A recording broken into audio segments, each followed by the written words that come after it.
मेरा नाम कैरोलिन है। मैं शहर के पाक विभाग में एक योजनाकार प्लानर के रूप में काम करती हूँ। मुझे अपना काम बहुत पसंद है।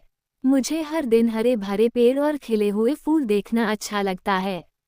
लेकिन मेरा निजी जीवन बहुत शांत और नीरस है। मेरी उम्र 34 साल है। 3 साल पहले मेरी शादी टूट गई थी। मेरा तलाक हो चुका है। तलाक के बाद से मैं सिर्फ अपने काम के लिए जी रही थी। ये दिनचर्या सुरक्षित थी। मैंने प्यार से दूर रहने का पक्का फैसला कर लिया था। मुझे लगता था कि प्यार हमेशा कठिन और दर्दनाक होता है। मेरा मानना था कि जोखिम और दिल टूटने वाले जीवन से एक साधारण, उबाऊ जीवन बेहतर है। मैं फिर से तीव्र भावनाओं को महसूस नहीं करना चाहती थी। फिर एक दिन फ्रैंक ऑफिस आया। वो एक मशहूर वास्तुकार आर्किटेक्ट है। वो नए बड़े सिटी पार्क की योजना तैयार करने में हमारी टीम की मदद करने आया था। फ्रैंक 40 साल का है। वह दयालु और पेशेवर दिख रहा था। उसके कानों के पास कुछ सफ़ेद बाल थे, जिन पर मेरा ध्यान तुरंत गया। उसकी मुस्कान बहुत गर्मजोशी भरी और दोस्ताना थी। उसके पहले दिन मेरे बॉस ने हमारा परिचय कराया। फ्रैंक मेरा अभिवादन करने के लिए मेरी डेस्क की ओर आया। उसने अपना हाथ मेरी ओर बढ़ाया। मैं हाथ मिलाने के लिए खड़ी हुई। जब मेरा हाथ उसके हाथ से छुआ तो मुझे एक जोरदार अचानक बदलाव महसूस हुआ। यह एक झटके जैसा था, जैसे कोई छोटा विद्युत प्रवाह, इलेक्ट्रिक करंट। मेरे सीने में दिल बहुत तेजी से धड़कने लगा। ऐसा लगा जैसे कोई ढोल जोर से बज रहा हो। यह एहसास अजीब और नया था। मैंने कई सालों से ऐसा महसूस नहीं किया था। मैंने झिझक और अपनी प्रतिक्रिया पर हैरानी के कारण तुरंत अपनी नज़रें नीचे फर्श की ओर कर लीं। मैंने बोलने की कोशिश की, लेकिन शब्द नहीं मिल रहे थे। मैंने बस अपना सिर हिला दिया। फ्रैंक फिर से मुस्कुराया, एक कोमल और सहज मुस्कान। उसे उस शारीरिक प्रतिक्रिया का अंदाज़ा नहीं था जो मुझे हो रही थी। उसने बस इतना सोचा कि वह एक नई सहकर्मी से मिल रहा है। मैंने जल्दी से अपना हाथ उसके हाथ से खींच लिया। मैंने खुद से कहा कि मुझे केवल पार्क के डिज़ाइन पर ध्यान देना चाहिए। पार्क को पेड़ों, बेंचों और रास्तों की ज़रूरत है। इसे जटिल भावनाओं की ज़रूरत नहीं है। मेरी दिनचर्या ही मेरी सुरक्षा थी। तलाक के बाद मैंने इस शांत और सुरक्षित जीवन को बनाने में सालों बिताए थे। मैं नहीं चाहती थी कि कोई नया व्यक्ति आकर मेरे बनाए हुए सब कुछ को बर्बाद कर दे। मैंने अपनी डेस्क पर रखे ब्लूप्रिंट को देखा। मुझे ग्रे लाइनों और मापों पर ध्यान केंद्रित करने की ज़रूरत थी, न कि उसके स्पर्श की अनपेक्षित गर्माहट पर। मैंने उस तेज, तीखे एहसास को भूलने की बहुत कोशिश की जो उसके हाथ से मेरी बांह तक गया था। मैंने उसके दयालु चेहरे को भूलने की कोशिश की। मैंने खुद से कहा कि फ्रैंक सिर्फ एक सहकर्मी है। वो यहाँ केवल प्रोजेक्ट के लिए है। जब पार्क का काम पूरा हो जाएगा तो वह चला जाएगा। और फिर मेरा शांत, सुरक्षित जीवन सामान्य हो जाएगा। भाग 2, सख्त नियम। मेरे बॉस मिस्टर थॉम्पसन थे। वो बहुत गंभीर व्यक्ति थे। उन्हें चीजें एकदम सही और दुरुस्त पसंद थीं। ऑफिस में हर किसी के लिए मिस्टर थॉम्पसन का एक बड़ा नियम था। ये नियम स्पष्ट था, कर्मचारी एक दूसरे को डेट नहीं कर सकते। अगर हम कोई रिश्ता शुरू करते तो हमें तुरंत अपनी नौकरी से हाथ धोना पड़ सकता था। ये बहुत सख्त नियम था, लेकिन मिस्टर थॉम्पसन इसमें दृढ़ता से विश्वास करते थे। मैंने इस नियम को ध्यान से सुना। मुझे अपनी नौकरी की बहुत ज़रूरत थी। मैं तलाकशुदा हूँ और शहर में अकेली रहती हूँ। मेरे अपार्टमेंट का किराया बहुत ज़्यादा है। मुझे बिलों का भुगतान करने और खाना खरीदने के लिए हर दिन काम करना पड़ता है। इस नौकरी को खोना मेरे लिए कोई विकल्प नहीं था। मुझे जीवित रहने के लिए पैसों की ज़रूरत थी। इस कारण मैंने फैसला किया कि मुझे फ्रैंक से दूरी बनाए रखनी चाहिए। मुझे पता था कि वह सुंदर है, लेकिन जोखिम बहुत बड़ा था। मैंने पेशेवर बने रहने की बहुत कोशिश की।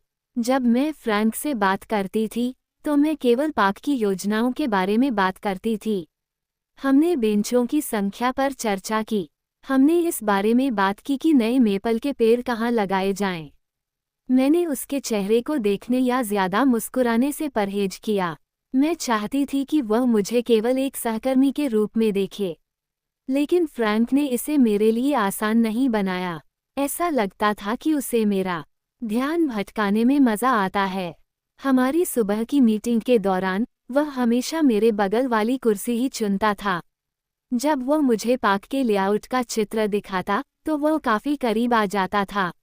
मुझे उसके अच्छे परफ्यूम कलोन की खुशबू आती थी। कभी कभी वह मेरी डेस्क पर कॉफ़ी ले आता था। उसे याद था कि मैं हमेशा बिना चीनी वाली ब्लैक कॉफ़ी पीती हूँ। ये छोटी सी क्रिया बहुत व्यक्तिगत महसूस होती थी। एक दोपहर हम डिज़ाइन के विभिन्न विकल्पों को देख रहे थे। फ्रैंक ने मेरे द्वारा बनाए गए एक स्केच की ओर इशारा किया। उसने धीरे से अपना सिर मेरी ओर घुमाया। कैरोलिन, उसने कहा। उसकी आवाज़ शांत और गर्म थी। तुम्हारे विचार बहुत सुंदर और समझदारी भरे हैं। उसने मेरी आंखों में देखा। उसने काफ़ी देर तक मेरी नज़रों को थामे रखा। मुझे अपने चेहरे और गर्दन पर गर्मी महसूस हुई। मैंने तुरंत मेज की ओर नीचे देखा, जैसे मैं नक्शे का अध्ययन कर रही हूँ। मेरा दिल फिर से तेजी से धड़कने लगा, बिल्कुल वैसे ही जैसे पहले दिन मिला था। मुझे पता था कि केवल इस तरह महसूस करने से ही मैं सख्त नियमों को तोड़ रही हूँ। मुझे सावधान रहना था। भाग 3, काम पर देर तक। हफ्ता धीरे धीरे बीतता रहा। हमने पार्क डिज़ाइन पर कड़ी मेहनत की। एक शाम, मौसम खराब था। ऑफिस की खिड़कियों के बाहर भारी बारिश हो रही थी। देर हो चुकी थी। धीरे धीरे सब ऑफिस से चले गए। हमारे बॉस मिस्टर थॉम्पसन ठीक 5 बजे निकल गए। उन्होंने हमसे नक्शा पूरा करने और जल्दी घर जाने को कहा। जल्द ही केवल फ्रैंक और मैं रह गए। ऑफिस बहुत शांत था। मैं शीशे पर बारिश की बूंदों की आवाज़ सुन सकती थी। वह एक जोरदार और स्थिर आवाज़ थी। हमें अगले दिन की बैठक से पहले नक्शे के अंतिम विवरणों की जांच करनी थी। मैं खड़ी हुई और बड़ी खिड़की की ओर चल दी। मैंने नीचे अंधेरी सड़क को देखा। फ्रैंक मेरे पास आया। वह ठीक मेरे बगल में रुक गया। वह बहुत करीब था। मैं हिली नहीं। मुझे उसके शरीर की गर्माहट महसूस हो रही थी। मुझे उसकी खुशबू भी आ रही थी। उसका परफ्यूम बहुत अच्छा था, जैसे गर्म लकड़ी और ताज़ा बारिश की खुशबू। इस महक ने मुझे एक ही समय में शांत और घबराया हुआ महसूस कराया। उसने एक पल के लिए बाहर बारिश को देखा। फिर उसने धीरे से अपना सिर मेरी तरफ घुमाया। तुम बहुत ज्यादा काम करती हो, कैरोलिन, उसने कहा। उसकी आवाज़ धीमी और कोमल थी। यह एक गुप्त आवाज़ थी, सिर्फ मेरे लिए। उसने नक्शे या पार्क के बारे में नहीं पूछा। उसने बस मुझे देखा। मैं दूर जाना चाहती थी। मुझे पता था कि मुझे तुरंत पीछे हट जाना चाहिए, लेकिन मेरे पैर भारी लग रहे थे, जैसे वे फर्श से चिपक गए हों। हमारे बीच की हवा भारी थी। सामान्य रूप से सांस लेना मुश्किल हो रहा था। यह एहसास बहुत मजबूत था। ये चाहत का एहसास था। मैंने एक पल के लिए उसके होठों को देखा। मुझे पता था कि यह रास्ता गलत है। अगर हम आगे बढ़े तो मैं सब कुछ खो दूंगी। मुझे अपनी नौकरी की ज़रूरत थी। मैंने मिस्टर थॉम्पसन और उनके सख्त नियमों के बारे में सोचा। किराए के पैसे खोने के विचार ने मुझे वास्तविकता में वापस ला दिया। जोखिम बहुत ज़्यादा था। मैंने जल्दी से फैसला लिया। मुझे अभी निकलना था। मैंने तुरंत नीचे देखा और फर्श से अपना बड़ा काम करने वाला बैग उठाया। मेरे हाथ थोड़े कांप रहे थे। मैंने फ्रैंक की तरफ दोबारा नहीं देखा। शुभ रात्रि, फ्रैंक, मैंने जल्दी से कहा। मेरी आवाज़ मेरी चाहत से ज़्यादा तेज़ थी। मैंने उसके जवाब का इंतज़ार नहीं किया। मैं मुड़ी और दरवाजे की तरफ बहुत तेज़ चली।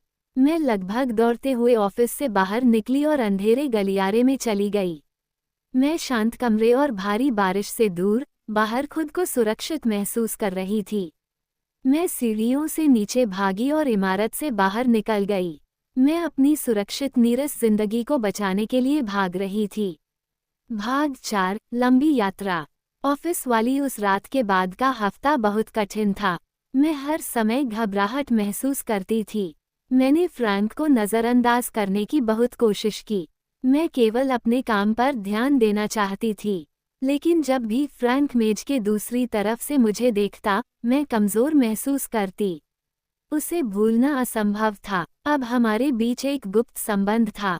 ऑफिस में कोई इसके बारे में नहीं जानता था, लेकिन हम इसे हर दिन महसूस करते थे। ये हमारा रहस्य था। शुक्रवार को हमें काम के सिलसिले में एक अनिवार्य यात्रा पर जाना था। हमें शहर से 2 घंटे दूर एक जंगल में गाड़ी चलाकर जाना था। हमें नए पार्क डिजाइन के लिए पेड़ों की जांच करनी थी। हम एक साथ फ्रैंक की कार में गए। मुझे डर और उत्साह का मिश्रण महसूस हुआ। पहले आधे घंटे तक हमने पार्क की योजनाओं के बारे में बात की। हमने मिट्टी और नक्शे के विवरणों के बारे में बात की। फिर धीरे धीरे बातचीत बदल गई। हमने काम के बारे में बात करना पूरी तरह बंद कर दिया। यह नया था। ऑफिस के बाहर की चीज़ों के बारे में बात करना अच्छा लग रहा था। फ्रैंक ने मुझसे मेरी पसंदीदा चीज़ों के बारे में पूछा। मैंने उसे अपने बचपन के पसंदीदा संगीत के बारे में बताया। उसने मुझे अपने बचपन के घर और अपने कुत्ते के बारे में बताया। हमने अपने परिवारों के बारे में कहानियाँ साझा की। हमने उन जगहों के बारे में बात की जहां हम घूमना चाहते थे।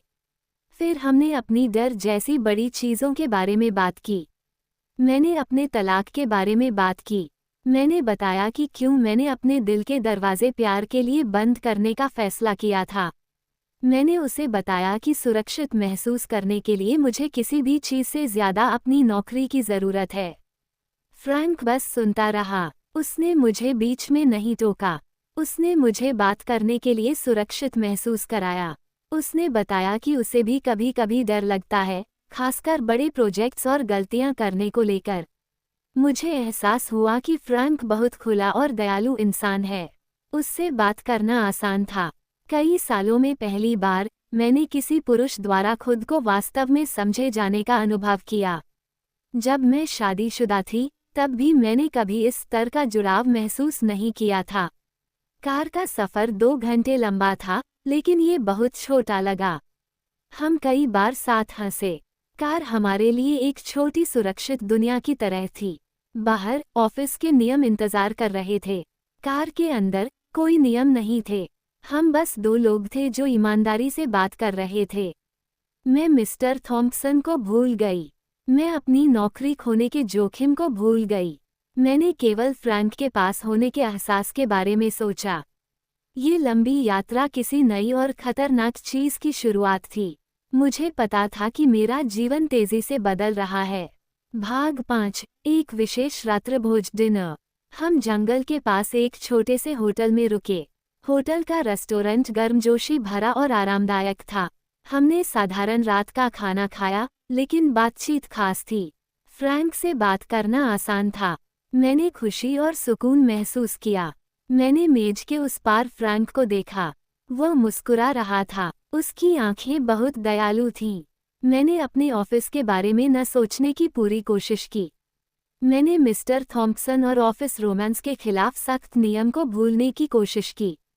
ये शाम मेरे शहर और मेरी नीरस दिनचर्या से दूर एक खूबसूरत सपने जैसी लग रही थी। मेरी इच्छा थी कि यह दिन कभी खत्म न हो।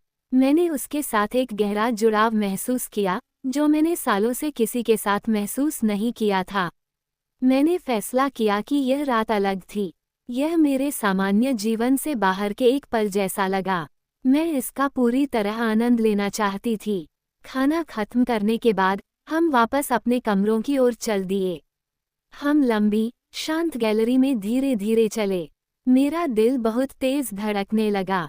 मुझे तेज डर और तीव्र इच्छा का मिश्रण महसूस हुआ। हम मेरे दरवाजे के बाहर रुके। मुझे पता था कि मुझे जल्दी से गुड नाइट कहना चाहिए, लेकिन मैं खुद को वहां से हटा नहीं पा रही थी। डिनर के लिए धन्यवाद, मैंने उससे कहा। मेरी आवाज़ धीमी थी और थोड़ी कांप रही थी। मुझे घबराहट हो रही थी क्योंकि वो बहुत करीब खड़ा था। फ्रैंक हटा नहीं। वो एक पल के लिए वहीं खड़ा मुझे देखता रहा। फिर उसने अपना हाथ उठाया। उसने मेरे गाल को धीरे से छुआ। उसकी हथेली मेरी त्वचा पर गर्म महसूस हुई। कैरोलिन, उसने धीरे से कहा। उसकी आवाज़ गहरी थी। मैं अब और नाटक नहीं कर सकता। मैं समझ गई कि उसका क्या मतलब था। वह नीचे झुका और उसने मुझे चूमा। यह एक धीमा और लंबा चुंबन था। ऐसा लगा जैसे कोई बहुत लंबी यात्रा के बाद घर लौट रहा हो। उस पल में मैं अपनी नौकरी के बारे में पूरी तरह भूल गई। मैं नियमों के बारे में भूल गई। मैं सभी जोखिमों के बारे में भूल गई। मुझे एहसास हुआ कि मैं इस जुड़ाव को अपने सुरक्षित, उबाऊ जीवन से ज्यादा चाहती हूँ। मैं चाहती थी कि फ्रैंक मेरे साथ रहे। मैंने की कार्ड लिया और अपने कमरे का दरवाज़ा खोला। मैंने एक बार फिर उसे देखा। यह एक स्पष्ट आमंत्रण था। मैंने अपने कार्यों के परिणामों को नज़रअंदाज करने का फैसला किया। मैंने एक रात के लिए साहसी बनने का फैसला किया। मुझे पता था कि यह चुनाव सब कुछ बदल सकता है, लेकिन मैं रुकी नहीं। फ्रैंक गर्मजोशी से मुस्कुराया। वह मेरे पीछे कमरे के अंदर आया। दरवाज़ा धीरे से बंद हो गया और ऑफिस के नियम बाहर अंधेरी गैलरी में ही रह गए। भाग 6। सुबह का डर। हमने रात साथ बिताई। वो समय कोमल और सुंदर था, शहर से दूर एक शांत समय। हम ज्यादा सोए नहीं। हम गर्म बिस्तर पर लेटे रहे और अपने जीवन के बारे में बातें की। फ्रैंक ने मुझे अपनी मजबूत बाहों में थामे रखा। लंबे समय के बाद पहली बार मैंने सुरक्षित महसूस किया। मैंने अपनी उंगली से उसके हाथ की रेखाओं को छुआ। हमने अपने सपनों और अपनी गलतियों के बारे में बात की। फ्रैंक ने धीरे से मेरे माथे को चूमा। वह चुपचाप बोला। उसने कहा कि वह जानता है कि हमारी स्थिति जोखिम भरी है, हम दोनों अपना काम खो सकते हैं। लेकिन उसने गंभीरता से मेरी ओर देखा। उसने कहा, मुझे लगता है कि तुम इस जोखिम के लायक हो, कैरोलिन। उन शब्दों को सुनकर मुझे शुद्ध आनंद महसूस हुआ। मुझे लगा जैसे मैं तैर रही हूँ, सारे नियमों को भूलकर। लेकिन वह खूबसूरत पल ज्यादा देर तक नहीं चला। अचानक रोशनी बदल गई। खिड़की के बाहर सूरज उगने लगा। मैं पतले पर्दों के माध्यम से रोशनी देख सकती थी। मैंने बिस्तर के पास वाली घड़ी को जल्दी से देखा। अभी सुबह ही हुई थी, लेकिन हमें जल्द ही निकलना था। हमारे जीवन की वास्तविकता बहुत तेजी से वापस आ गई। फ्रैंक मेरा सहकर्मी था। मिस्टर थॉम्पसन हमारे बॉस थे। डेटिंग को लेकर उनका सख्त नियम था। अगर उन्हें पता चला तो हम दोनों को तुरंत निकाल दिया जाएगा। इस विचार ने अचानक एक ठंडा डर पैदा कर दिया। यह मेरे पेट में बर्फ के टुकड़े जैसा महसूस हुआ। मैं बिस्तर से जल्दी से बाहर कूदी। मैंने अपने कपड़े पहनने शुरू कर दिए। मेरे हाथ कांप रहे थे। फ्रैंक ने मुझे देखा। वह शांत दिख रहा था, लेकिन मैं नहीं। हमें अभी जाना होगा, मैंने कहा। मेरी आवाज़ धीमी और घबराई हुई थी। हमें ऐसे व्यवहार करना था जैसे कुछ हुआ ही न हो। हमें फिर से पेशेवर सहकर्मी बनना था। हम कमरे में चुपचाप इधर उधर हुए। हर आवाज़ तेज लग रही थी। हमारे बीच की चुप्पी उस राज से भारी थी जिसे हम साझा कर रहे थे। यह एक ऐसा राज था जो मेरे स्थिर जीवन को तबाह कर सकता था। फ्रैंक ने मेरा हाथ पकड़ने की कोशिश की, लेकिन मैंने उसे हटा दिया। मैं पहले ही बहुत डरी हुई थी। हमने जल्दी से अपना सामान पैक किया। हमें किसी के भी साथ देखे जाने से पहले होटल के कमरे से निकलना था। हम जंगल छोड़ रहे थे और ऑफिस के खतरे की ओर लौट रहे थे। वह सुबह नौकरी से निकाले जाने के डर और चिंता से भरी थी। भाग 7। एक कठिन चुनाव। सोमवार की सुबह बहुत जल्दी आ गई। जब मैं सिटी ऑफिस में दाखिल हुई तो मुझे पेट में घबराहट महसूस हो रही थी। ऑफिस की लाइटें बहुत ज्यादा चमकदार लग रही थीं। सब कुछ गलत लग रहा था। मुझे डर था कि सप्ताहांत वीकेंड की यात्रा का हमारा रहस्य सबको पता है। मुझे लगा जैसे मैंने कॉफ़ी मशीन के पास लोगों को फुसफुसाते हुए सुना, लेकिन शायद ये सिर्फ मेरा भ्रम था। मेरे डर ने मुझे शक्की बना दिया था। मैं धीरे धीरे अपनी डेस्क की ओर चली और किसी की ओर देखने से बचती रही। मैंने व्यस्त दिखने की कोशिश की। मैंने नए पार्क के नक्शों को देखा, लेकिन मैं ध्यान केंद्रित नहीं कर सकी। मुझे इस नौकरी की बहुत ज़रूरत थी। मुझे डेटिंग के बारे में मिस्टर थॉम्पसन का सख्त नियम याद आया। मैं फ्रैंक के साथ एक रात के कारण अपना अपार्टमेंट और अपना पूरा जीवन नहीं खो सकती थी। मुझे अपनी और अपनी दिनचर्या की रक्षा करनी थी। पहले कुछ घंटों तक मैंने फ्रैंक से आसानी से दूरी बनाए रखी। मैंने बाथरूम जाने के लिए लंबा रास्ता चुना। मैंने अपना दोपहर का भोजन अपनी डेस्क पर अकेले खाया। मैंने पूरी सुबह ठंडा डर महसूस किया।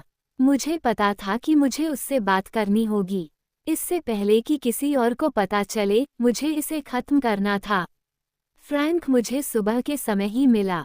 मैं ब्रेक रूम में अपनी चाय ठंडी होने का इंतजार कर रही थी। वो अंदर आया और धीरे से दरवाज़ा बंद कर दिया। वो थका हुआ लग रहा था, लेकिन जब उसकी आंखों ने मुझे देखा, तो उनमें अभी भी गर्माहट थी। तुम भाग क्यों रही हो, कैरोलिन? उसने चुपचाप पूछा। मैंने नीचे फर्श की ओर देखा। मेरे हाथ थोड़े कांप रहे थे। हमें इसे रोकना होगा, फ्रैंक, मैंने फुसफुसाते हुए कहा। यह एक बड़ी मुसीबत बन सकती है। हमने नियम तोड़े हैं। मैं सब कुछ नहीं खो सकती। उसने एक छोटा कदम पास बढ़ाया, लेकिन हम साथ में खुश हैं। हम सावधान रह सकते हैं। मैंने जोर से अपना सिर हिलाया। मैं फिर से चोट खाने का जोखिम नहीं उठा सकती थी। मैं अपनी स्थिरता खोने का जोखिम नहीं उठा सकती थी। मैंने कठिन चुनाव किया। मुझे माफ कर दो, फ्रैंक, मैंने कहा, मैं अपनी नौकरी नहीं खो सकती। हमें अभी रुकना होगा। हमें फिर से सिर्फ सहकर्मी बनना होगा। वो काफी देर तक स्थिर खड़ा रहा। उसकी आंखों से गर्माहट बहुत धीरे धीरे गायब हो गई। वो बहुत आहत दिख रहा था। उसने धीरे से एक बार सिर हिलाया। उसने बहस करने की कोशिश नहीं की। उसने और कुछ नहीं कहा। वो बस मुड़ा और दरवाजे से बाहर चला गया। मैं ब्रेक रूम में अकेली रह गई। सन्नाटा भारी था। मेरा दिल मेरी उम्मीद से ज्यादा दुख रहा था।